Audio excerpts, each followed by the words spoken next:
How are you? I hope all of you are fine and safe at home. Today we are going to start with a new topic, that is reproduction. Standard 3, Chapter 2, the topic is reproduction. The previous class we are already studying about breathing, and today we are going to start with a new topic, that is reproduction. There are two types of reproduction. First one is give birth to young ones. The animals such as deer, goat, dogs, elephant and tiger, they give birth to young ones. Okay. Next type is lay eggs. Birds, insect, fish and frogs, they lay eggs. Once again, I repeat this. What is reproduction? The process by which the animals give birth to their young ones. This process is known as reproduction. First one is give birth to young ones. അതായത് കുഞ്ഞുങ്ങളെ പ്രസവിക്കുന്ന ജീവികൾ ഏതൊക്കെയാണ്? Deer, goat, dogs, elephant and tiger. They give birth to young ones. And next is lay eggs. അതായത് മുട്ടയിടുന്ന ജീവികൾ. Birds, insect, fish and frogs, they lay eggs, and these eggs hatch into young ones. Okay. And next is balance in nature.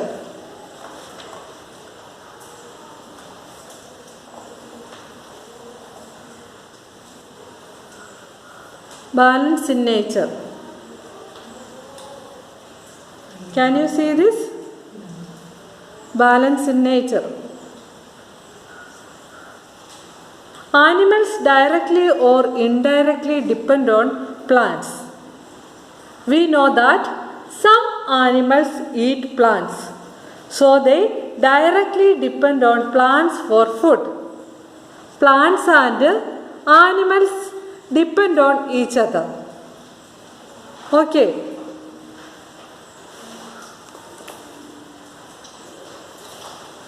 Animals directly or indirectly depend on plants.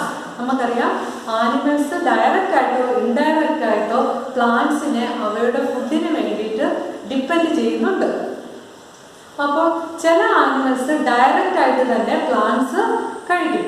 ചില animals ഈ പ്ലാന്റ്സിനെ കഴിക്കുന്നത് eat the flush of other animals. അതായത് നമുക്കറിയാം lion, tiger, ഇതൊക്കെ എങ്ങനെയാണ്? They are flesh-eating animals. They eat the flesh of other animals. They indirectly depend on plants. For example, the lion eats rabbit and rabbit eats plants. So, the lion is indirectly depend on plants. Okay. Lion rabbitനെ കഴിക്കും. Rabbit എന്താണ് കഴിക്കുന്നത്? Plantsനെ. അപ്പോൾ lion is indirectly depend on plants. Okay. And balance in nature. What is balance in nature? The animals directly or indirectly depend on plants.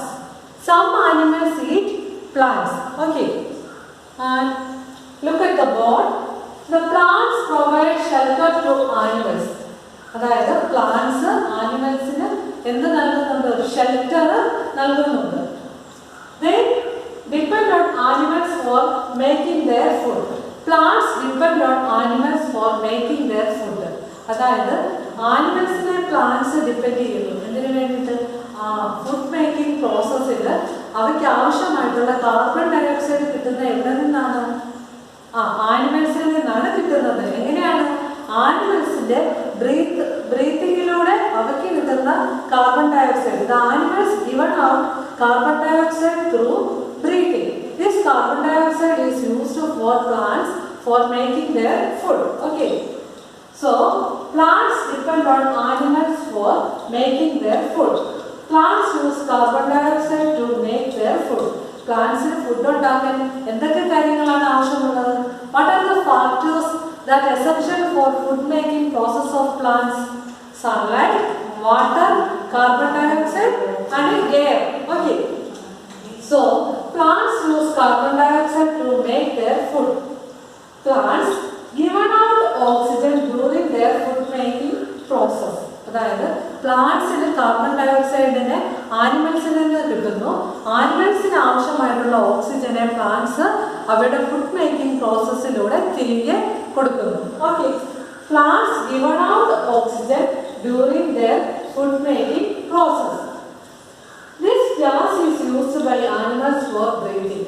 അതായത് പ്ലാന്റ്സിന്റെ food making പ്രോസസ്സിന്റെ ഫലമായിട്ടുണ്ടാകുന്ന oxygen ആനിമൽസിന് കൊടുക്കുന്നു.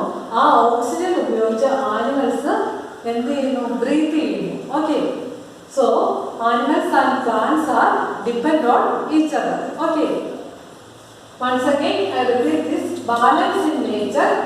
Plants provide shelter to animals. Plants animalsന് shelter കൊടുക്കുന്നു. And plants depend on animals for food making process. അതായത് plants ആനിമൽസിനെ depend ചെയ്യുന്നുണ്ട്. എന്തിനു വേണ്ടിയിട്ട്? പ്ലാന്റ്സിന്റെ ഫുഡ് മേക്കിംഗ് പ്രോസസ്സിന് വേണ്ടിയിട്ട് ആനിമൽസിനെ ഡിപ്പെൻഡ് ചെയ്യുന്നുണ്ട്. How plants depend animals for making their food? Plants use carbon dioxide to make their food. പ്ലാന്റ്സിന് ഫുഡ് ഉണ്ടാക്കണമെങ്കിൽ എന്ത് വേണം? കാർബൺ ഡയോക്സൈഡ് വേണം. ഈ കാർബൺ ഡയോക്സൈഡ് എവിടെ നിന്നാണ് കിട്ടുന്നത്? അത് ആനിമൽസിന്റെ ബ്രീത്തിങ്ങിലൂടെ ആനിമൽസ് വെളിയിലോട്ട് കളയുന്ന കാർബൺ ഡയോക്സൈഡ് ആണ് പ്ലാന്റ്സ് ഫുഡ് മേക്കിംഗ് പ്രോസസ്സിൽ ഉപയോഗിക്കുന്നത്. Plants given out oxygen during their food making process. പ്ലാന്റ്സിന് ഫുഡ് മേക്കിംഗ് പ്രോസസ്സിന് വേണ്ടിയുള്ള ഓക്സിജൻ, ഫുഡ് മേക്കിംഗ് പ്രോസസ്സിന്റെ ഫലമായിട്ടുണ്ടാകുന്ന ഓക്സിജൻ പുറത്തേക്ക് കൊടുക്കുന്നു. അത് ആർക്ക് വേണം? അത് ആനിമൽസിന്റെ ബ്രീത്തിങ്ങിന് വേണം. So this gas is used by animals for breathing. ഈ ഓക്സിജൻ എന്ന് പറയുന്ന ഗ്യാസ് പ്ലാന്റ്സ് പുറത്തോട്ട് കൊടുക്കുമ്പോഴത്തേന് ആ ഗ്യാസ് ആനിമൽസ് ബ്രീത്തിങ്ങിന് വേണ്ടി എടുക്കുന്നു. Okay, let us recall once again. Today we are studying about reproduction. There are two types of reproduction. Animals give birth to young ones. Animals such as tiger, deer, goat, dogs, elephant. These animals give birth to their young ones. And next is lay eggs.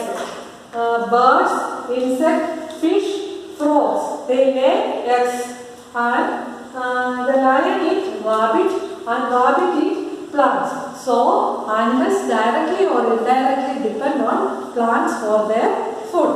And the plants are also produce their young ones. നമുക്കറിയാം ആനിമൽസിനെ പോലെ തന്നെ പ്ലാന്റ്സിനും അവരുടെ young ones ഉണ്ടാകും. എവിടെ നിന്നാണ് പ്ലാന്റ്സിന്റെ young ones ഉണ്ടാകുന്നത്? From the seeds. സീഡിൽ നിന്നാണ് പ്ലാന്റ്സിന്റെ യങ് വൺസ് ഉണ്ടാകുന്നത്. സീഡിൽ നിന്ന് മാത്രമാണോ? അല്ല, പിന്നെ എവിടെ നിന്നൊക്കെയുണ്ട്? Leaves, stem, root. അതായത് plant parts such as leaves, root and stem. ഈ ലീവ്സ്, റൂട്ട്, സ്റ്റെം ഈ ഭാഗങ്ങളിൽ നിന്നും എല്ലാം ന്യൂ പ്ലാന്റ്സ് ഉണ്ടാകാറുണ്ട്. Okay, next is balance in nature. Plants provide shelter to animals. Plants depend on animals for making their food. Plants use carbon dioxide to make their food. ഈ carbon dioxide പ്ലാന്റ്സിന് കിട്ടുന്ന എവിടെ നിന്നാണ്? ആനിമൽസിൽ നിന്നാണ് കിട്ടുന്നത്. Plants given out oxygen during their food making process. അതായത് പ്ലാന്റ്സിന്റെ food making പ്രോസസ്സിന്റെ ഫലമായിട്ടുണ്ടാകുന്ന ഓക്സിജൻ ആർക്ക് വേണം? അത് ആനിമൽസിന് വേണം.